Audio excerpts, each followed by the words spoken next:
Welcome to kitchen கதம்பம். இன்னைக்கு கருப்பு கவுனி அரிசியை வச்சு ஒரு சுவையான சர்க்கரை பொங்கல் எப்படி பண்ணுறதுன்னு பார்க்கலாம். இது ரொம்ப ஹெல்த்துக்கு ரொம்ப நல்லது. ஸோ இந்த ரெசிபியை ட்ரை பண்ணி பாருங்கள்.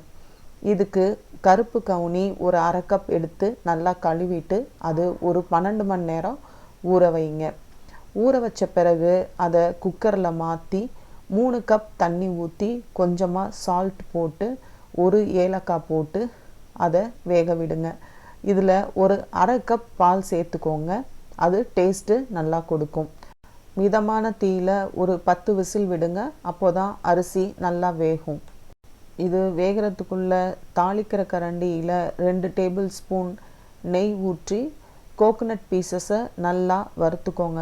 இது கருகிடக்கூடாது, நல்லா கோல்டன் ப்ரௌனாக வரணும். மிதமான தீயிலேயே பண்ணுங்கள். இந்த கோகோனட் பீசஸ் ஆட் பண்ணுறது பொங்கலுக்கு ஒரு நல்ல சுவையை கொடுக்கும். நடுவில் கடிக்கும் போது ரொம்ப சுவையாக இருக்கும். கோல்டன் ப்ரௌன் ஆயிடுச்சு. இதை நெய்யிலேருந்து எடுத்துருங்க. அடுத்து காஞ்ச திராட்சையை இதில் ஆட் பண்ணி நல்லா வறுத்துக்கோங்க. காஞ்ச திராட்சை கருகிடக்கூடாது. நல்லா பலூன் மாதிரி வந்த பிறகு வெளியில் எடுத்துருங்க. காஞ்ச திராட்சை கருகிருச்சுன்னா நல்ல கசப்பு கொடுக்கும். பொங்கலில் போட்டால் நல்லா இருக்காது. இப்போ பாருங்கள், நல்லா பலூன் மாதிரி ஊதிருச்சு. இதுக்கு மேலே கருக விட்டுறாதீங்க, வெளியில் எடுத்துருங்க. இதை எடுத்த பிறகு முந்திரி பருப்பை இதே எண்ணெயில் போட்டு நல்லா வறுத்துக்கோங்க. மிதமான தீயில் வச்சுக்கோங்க.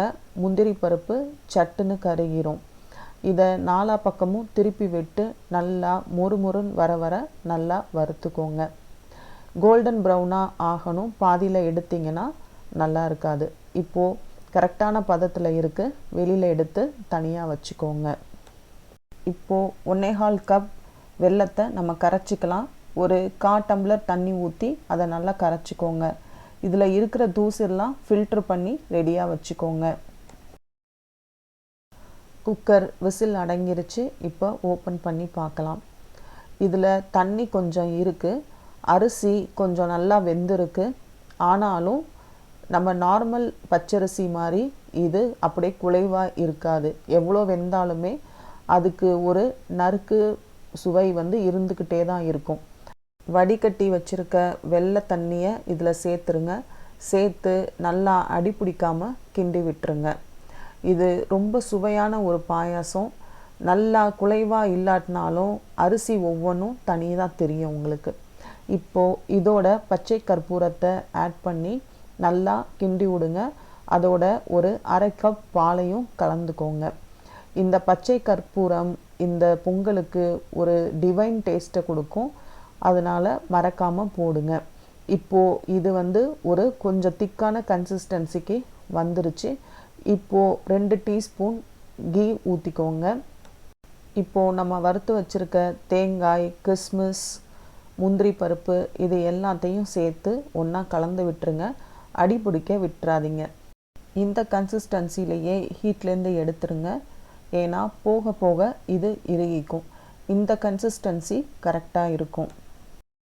சுவையான சத்தான கவுனி அரிசி பொங்கல் தயார். இதை நீங்கள் வீட்டில் செஞ்சு பார்த்துட்டு உங்களுக்கு பிடிச்சிருந்தா லைக், ஷேர், கமெண்ட் பண்ணுங்கள். முக்கியமாக சப்ஸ்கிரைப் பண்ணுங்கள். தேங்க்யூ ஃபார் வாட்சிங் கிச்சன் கதம்பம். மீண்டும் சந்திப்போம். நன்றி, வணக்கம்.